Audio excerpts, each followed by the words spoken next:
Moving on now to democracy news. To celebrate the 2-year anniversary of the American January 6th riot, Brazil has gone and done a Brazilian reboot of the infamous event.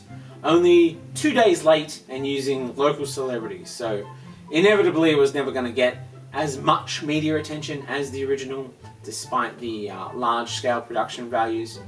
You can really see the money on the table here. Have a look at that. That looks like it's a Brazilian extras right there.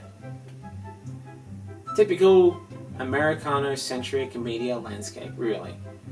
There were, however, some significant changes to the Brazilian remake that makes it stand out from the American original. While in both versions the powers of creeping fascism have seen a temporary setback and the courts have started punishing those who were involved, but Brazil's Supreme Court has not only started to do it in a much more efficient way, they've actually agreed to include Bolsonaro in the investigation. And that is very impressive. Obviously this was never going to happen to Trump, as he's still president, according to increasingly disparate segments of the American population. He is still president, and America has two presidents like there are two popes.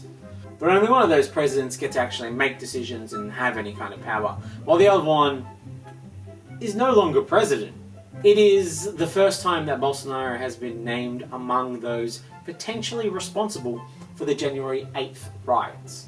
Supreme Court Judge Alexandre de Moraes announced Bolsonaro would be included in the probe into what the Office of the Prosecutor General said was the instigation and intellectual authorship of the rioting. And this does give context for why Trump hasn't been included in the charges over January 6th. At least, not yet. As nobody could reasonably describe him as either intellectual or an author, even though he has released a book. Seems democracy is coming to the end of its roughly 16 centuries of staggered popularity, with notable exceptions from country to country, but that's the thing about democracy.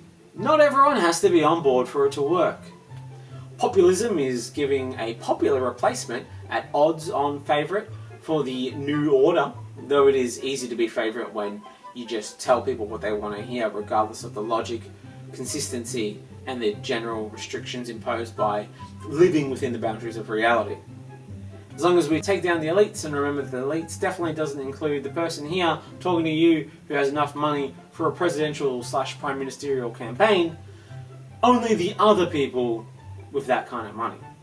With notable dark horse socialism, or some variation of it, be it democratic socialism, socialist democracy, or the People's Front of Socialism, despite the underdog status of socialism, its growing popularity among the young and the exploited, it just can't seem to make a breakthrough at the top end of the spectrum. And short of a socialist revolution, it just seems that it might get caught up in the reeds of trying to make a just society while populism runs wild.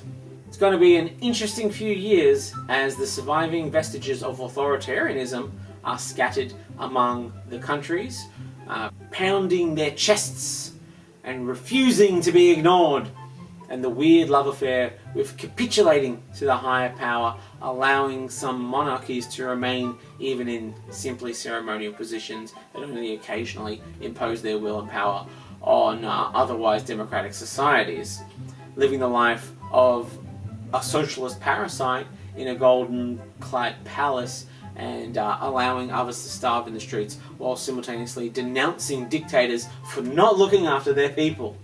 Australia, in an almost unprecedented break from branding, has gone from the small dog following the larger dog in the Looney Tunes cartoons asking, well, who are we going to go with today, huh? Who are we going to go with to war today, huh? And then getting slapped in the face, to maybe being their own person for once, by proposing a fine of $14,000 for politicians who claim election fraud.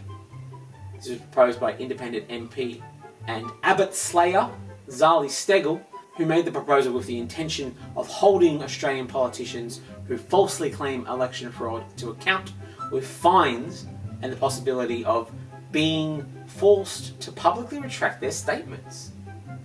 And if there are two things that politicians hate, it's spending their own money and not being allowed to double down on nonsense.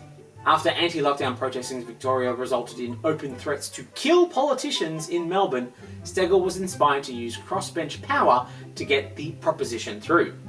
After she realised the people that she had been involved with pushing out of power were the kinds of people who were likely to casually drop a few veiled references to a conspiracy theory and dog whistle up some support from the worst people, the absolute worst people, and would like some protections in place, just in case.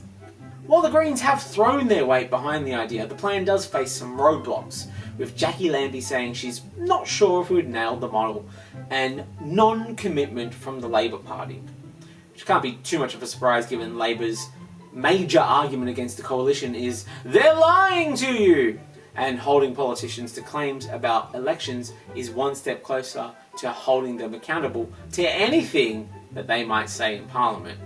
And if a politician goes into Parliament and doesn't lie, did they even go into Parliament? The question of our ages. It's about time politicians are being held to account for the things that they say, and this seems like a flawless system where it would cover up, say, false accusations of election fraud on social media, provided that they were statements of fact rather than statements of opinion.